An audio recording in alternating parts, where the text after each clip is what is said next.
Close your eyes and picture a land not yet tamed by civilization, untouched by cities, electric light, or the hum of human voices. A land vast and sun-scorched, sleeping under strange stars, in a silence that hums with ancient memory. And now, imagine this land drifting alone through deep time, detached from the rest of the world for tens of millions of years, evolving like a dream left too long in the dark. A place where nature didn't play by the rules, where evolution took bizarre turns, and everything ordinary became strange, and everything strange became monstrous. A land called Australia. But long before that name ever existed, it was an island of nightmares, a realm where the soft and the savage walked side by side, and the earth itself seemed to have chosen horror as its theme. And as we slip deeper into this forgotten world, let us begin not with dinosaurs, but with the Great Separation, the slow tectonic drift that pulled Australia away from Gondwana, isolating it from the ecosystems of Africa and South America, leaving it floating alone like a massive arc of the weird and the wild, where marsupials and monotremes inherited the world and filled every ecological niche with distorted reflections of familiar forms. And in the forests of the Miocene, you would have heard the heavy footfalls of Diprotodon, the largest marsupial that ever lived, shaped like a rhinoceros, but descended from the wombat with flat teeth for chewing dry plants and a calm temperament, until you saw its size and realized you were looking at something as big as a car. And where there were giants, there were predators. And few predators were as terrifying as the thelakolio, the marsupial lion, a strange squat beast with the bite force of a modern big cat, retractable claws and slicing teeth that could carve through bone like butter. And it climbed trees with ease, waiting to drop upon its prey from above. A ghost in the canopy, leaving scratch marks in caves where its bones still sleep beneath the ground. As time passed, the creatures became stranger still, as if the isolation fed a dreamlike madness, and evolution leaned into the bizarre, creating kangaroos that walked upright like people, with flat faces and binocular vision, and giant short-faced species like Procoptodon that towered over 6 feet tall, hopping across open plains like heavy shadows from another age. And there were Steniorines with single toes, built for strength more than speed, their bones thick and their movements deliberate, and above them, the skies once thundered with the footsteps of Ganyonis, a massive, flightless bird taller than a man and heavier than two, with a crushing beak and talons capable of disemboweling smaller creatures, part of a group known to scientists with only half a laugh as the demon ducks of doom. And perhaps they hunted, or perhaps they simply defended territory with terrifying force. But the fear they inspired remains etched in Aboriginal stories of giant killer birds and strange emu-like monsters that snatch children from campsites. And in this land, where marsupials became lions and birds became beasts, the reptiles held their own throne of terror, for crawling through the underbrush was Megalania, a venomous, carnivorous monitor lizard that may have grown over 20 feet long, the largest terrestrial lizard to have ever lived, silent and cold-blooded, blending into the rocks, striking with venom that thinned the blood and paralyzed the limbs.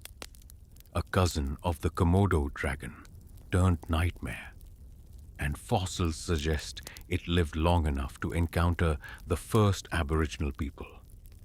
and perhaps left behind memories that lived on in stories of giant reptiles with long tongues and deadly bites. And even if they didn't survive the arrival of man, their shadows seem to linger in the red dust and cracked stone of the outback, where time feels thin and the past still watches from behind the trees. But even deeper in time, before the megafauna ruled, Australia played host to other horrors, creatures from eras so ancient they make the Diprotodon look modern. And in the time before mammals, during the Permian and Triassic periods, the land was a swampy, volcanic soup where amphibians, the size of crocodiles, stalked prey through murky waters, where Decinodons, tusked, beaked, lumbering plant eaters, grazed in herds, and early reptilian predators like archosaurs hunted with toothy grins. And later, during the Cretaceous, Australia was home to its own class of dinosaurs. Not the giants of North America or China, but sleeker, odder varieties adapted to polar darkness and strange climates, like the nimble Australovenator, a clawed predator that hunted through forest shadows, and the tiny Leolinosaura, with huge eyes for seeing in the long polar night, living in herds near the Antarctic Circle, where months passed in twilight or gloom. And beneath their feet crawled ancient turtles, early crocodilians, and armored herbivores that vanished without a trace, leaving behind only scattered bones in now frozen rock.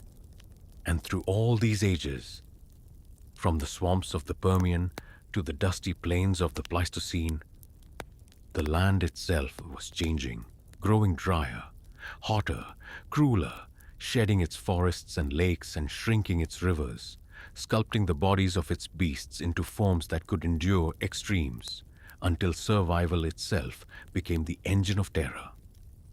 And in those final chapters of prehistory, the dry heartbeat of the desert drowned out the songs of the forest, and the giants, one by one, began to vanish, not in some grand catastrophe, but in silence over centuries, as water disappeared and food grew scarce, and a new predator emerged with tools, language, and fire.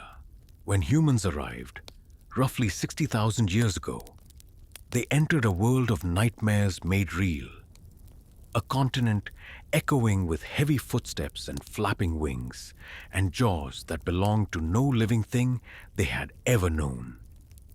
And yet they adapted, and they thrived, shaping the land with fire and ritual, carving stories into bark and stone and memory. And as the millennia passed, they coexisted with the last of the megafauna, hunting some, avoiding others, and remembering all, turning the monsters into myth, not out of ignorance, but out of reverence and warning, wrapped in knowledge in song and story, teaching each generation what once lived in the rivers and rocks and deep shadows of the bush. And in their stories are traces of truth.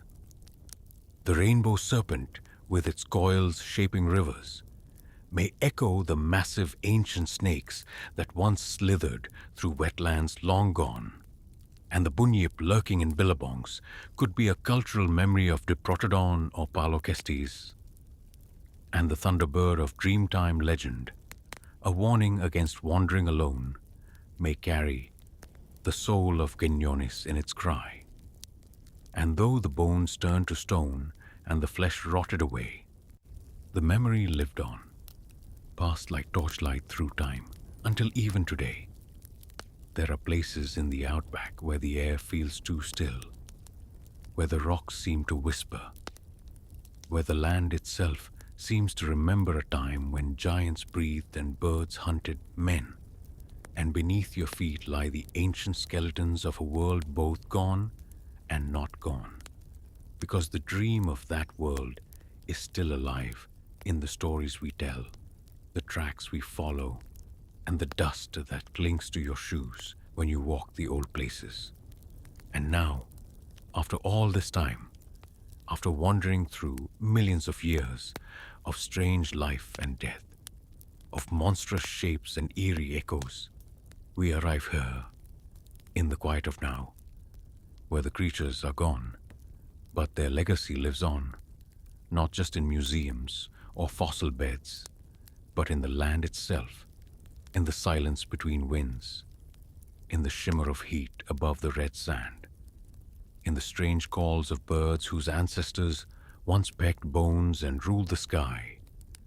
And perhaps, in some way, these creatures never really left. Perhaps they still haunt the old waterholes and forgotten gullies in ways we can't see, but can feel when the moon is full and the cicadas stop singing and the bush grows too still.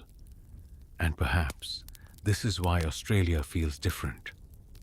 Not just because of its animals or its deserts or its isolation, but because it remembers. It holds memory in its roots and stones and smoke. And so let us tread softly through that memory, with respect, with awe, and with wonder.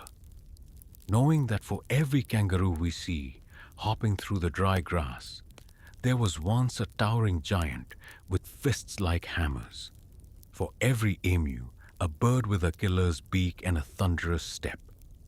For every lizard sunning on a rock, a venomous predator that could swallow a child whole. And for every whisper of wind, a reminder that this land was never gentle, only quiet, and that the nightmare was never fiction, only history.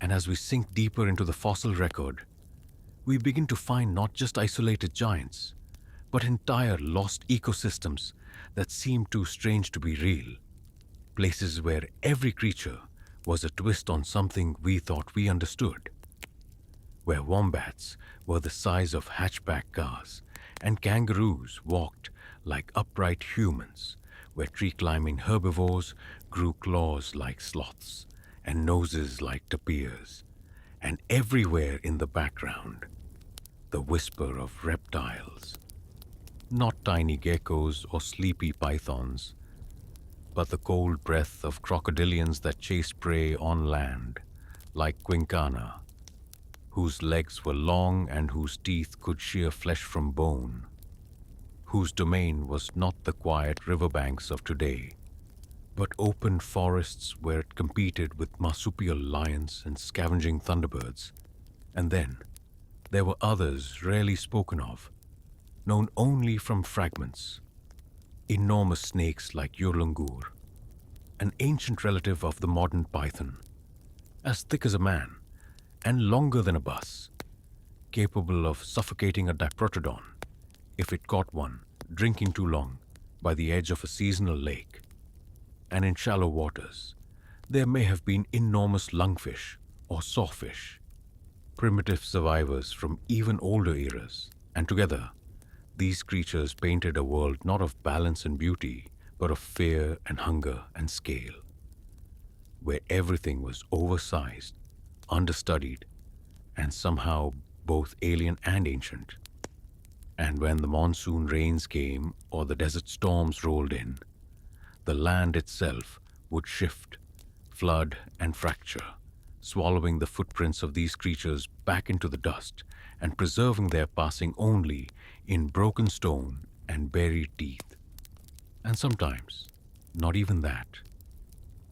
And while much has been said of the beast of body, we must also speak of the beasts of spirit, of how the first humans who walked into this world, perhaps with nothing but fire and stone and story, saw the eyes of these creatures in the night and felt something more than fear, something like reverence. And so they told stories not to forget, but to protect, because to remember something is to keep it alive in a different form. And in dream time, they spoke of great serpents who shaped the land with their coils, of birds that brought death from the sky, of clawed beasts who watched from treetops and only moved when the fire grew dim. And though today we call them myths, we should not be so quick to dismiss them, because when Aboriginal elders speak of waterholes guarded by creatures that no longer live, or birds that once screamed through valleys now empty, their words carry the weight of unbroken memory, passed down through thousands of generations without written record. And that is no small thing. That is survival through knowledge, adaptation through story. And even in this modern world, you can sometimes feel it. A sense that the trees are older than they look, that the rocks remember more than we do, that a track in the sand might belong to something we don't have a name for anymore, and that perhaps, in the farthest corners of the bush, time folds just a little, and something older still lingers, not in body, but in presence. And so we reach the edge of the story, the quiet part of the dream where the dust settles and the shadows grow long. And though the monsters of Australia's prehistoric past are no longer with us in flesh, they are not truly gone, because they've left behind more than just bones.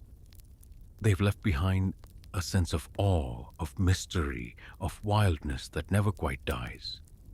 And if you've listened closely, let your imagination drift across the sunburnt plains and primeval forests of ancient time. You've walked where giants walked. You've felt the breath of vanished predators and stood in the silent path of beasts too strange to be believed. And maybe that's enough. Not to prove they existed, but to remember that they did.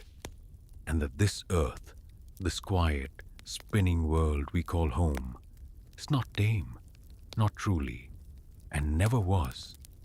And so, with deep humility and gratitude, thank you for wandering with me through this ancient nightmare, for following the slow heartbeat of a forgotten land, for seeing with eyes not your own the wonder, the terror, and the fragile traces of a world that once was. May you sleep now in stillness, held gently by time, wrapped in the long dream of ages, and may your night be calm, your dreams be strange, and your heart always curious. For as long as the rocks remember, the story is never truly over. Good night, rest well, and dream of giants